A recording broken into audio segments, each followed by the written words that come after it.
Village food with Rupsana. আমি সেই রূপসানা আবারও হাজির হলাম প্রত্যেক দিনের মতন দারুণ স্বাদের দানাদার সুজির হালুয়া রেসিপি নিয়ে। আসসালামু আলাইকুম দর্শক বন্ধুরা, আজকের আমি সুজির একটা স্পেশাল হালুয়া বানিয়ে দেখাবো, একটু অন্যরকম। আপনারা দেখতে থাকুন এটা আমি কিভাবে বানাই। সুজির হালুয়া বানানোর জন্য আমি এখানে 200 গ্রাম সুজি নিয়েছি। আর এই 200 গ্রাম সুজি নিয়ে আজকে আমি হালুয়া বানাবো। সুজির হালুয়া বানানোর জন্য আগে থেকে একটা কড়া বসিয়ে দিয়েছি। এবার আমি কড়ার মধ্যে এখানে 3 চামচ ঘি অ্যাড করব।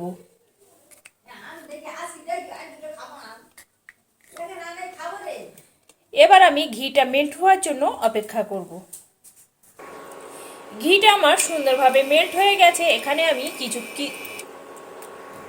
ঘিটা আমার এখানে মেল্ট হয়ে গেছে। এখানে আমি কিছু কাজু আর কিশমিশ নিয়েছি। নিয়ে আমি এই ঘিয়ের মধ্যে দিয়ে আমি একটু ভেজে নেব।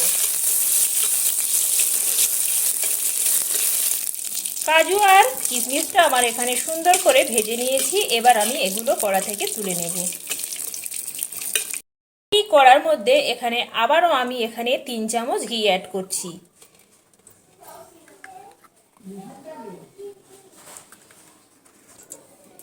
এবার আমি যে সুজি নিয়ে এসেছিলাম সুজিগুলো আমি ঘিয়ের মধ্যে দিয়ে সুন্দর করে এখানে লো টু মিডিয়ামে আঁচে দিয়ে সুজিগুলো সুন্দর করে ভেজে নেব।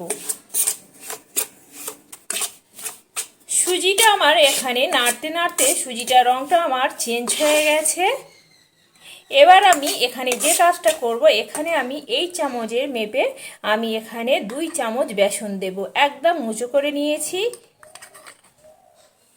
বেসনটা দিয়ে আবারও আমি সুজির সঙ্গে ভালো করে বেসন আর সুজিটা আরও একটু সময় নিয়ে ভেজে নেব। বেসনটা দিয়ে সুজি আর বেসনটা আমি এখানে সুন্দর করে ভেজে নিয়েছি। আর সুজি আর বেসন থেকে সুন্দর একটা সুঘ্রাণ বেরোচ্ছে।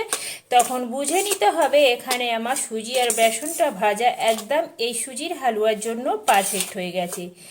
এই সুজি আর বেসন দিয়ে হালুয়া বানালে এতটাই ঝরঝরে হয় আর এতটাই টেস্টি হয় বন্ধুরা, না তৈরি করে খেলে আপনারা বুঝতে পারবেন না।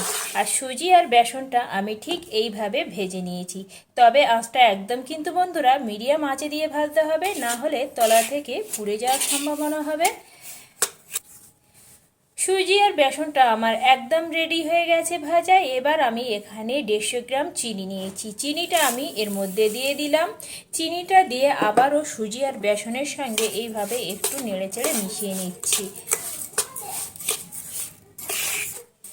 চিনিটা আমি ভালো করে মিশিয়ে নিয়েছি সুজি আর বেসনের সাথে। এবার আমি এর সঙ্গে যোগ করে দেব এখানে 3টে থেকে 4টে এলাচ আমি সুন্দর করে থেতো করে নিয়েছি। এলাচ 4টে আমি এর মধ্যে দিয়ে আবারও আমি এইভাবে একটু নাড়াচাড়া করে নিচ্ছি। এবার আমি স্বাদ অনুযায়ী নুন দিচ্ছি। এবার আমি এখানে 10 টাকা দামে একটা দুধের প্যাকেট নিয়েছি। এই দুধটা আমি এই সুজির মধ্যে আমি ঢেলে দেব।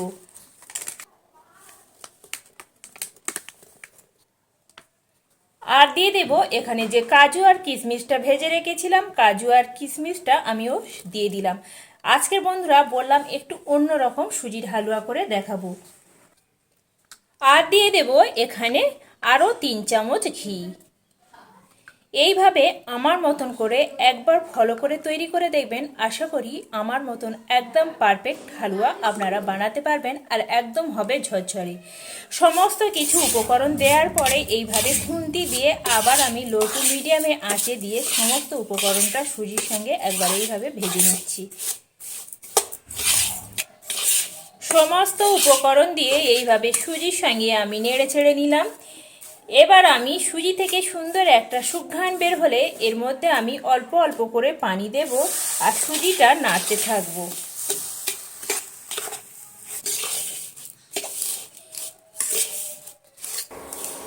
এখানে আমি অল্প অল্প করে পানি দিয়েছি আর এইভাবে সুজিটা এইভাবে নেড়ে নিয়েছি। আবারও আমি এখানে একটু পানি অ্যাড করছি। মোট আমার এখানে এই বাটির 1 বাটি পানি লেগেছে। আবারও আমি পানিটা দিয়ে এইভাবে সুন্দর করে একটু নেড়ে চেড়ে নিচ্ছি। এইভাবে একটু সময় নিয়ে হালুয়াটা বানালে একদম অসাধারণ হয় বন্ধুরা, এতটাই টেস্টি, আপনারা না তৈরি করে খেলে বুঝতে পারবেন না। আশা করি আমার এই সুজির হালুয়া রেসিপিটা প্রত্যেক বন্ধুর কাছে ভালো লাগবে। ভালো লাগলে প্লিজ একটা লাইক করে দেবেন। এইভাবে নাড়তে নাড়তে দেখবেন এইভাবে একদম ঝরঝর হয়ে যাচ্ছে আর কড়া থেকে একটা তেলও ছেড়ে দিচ্ছে।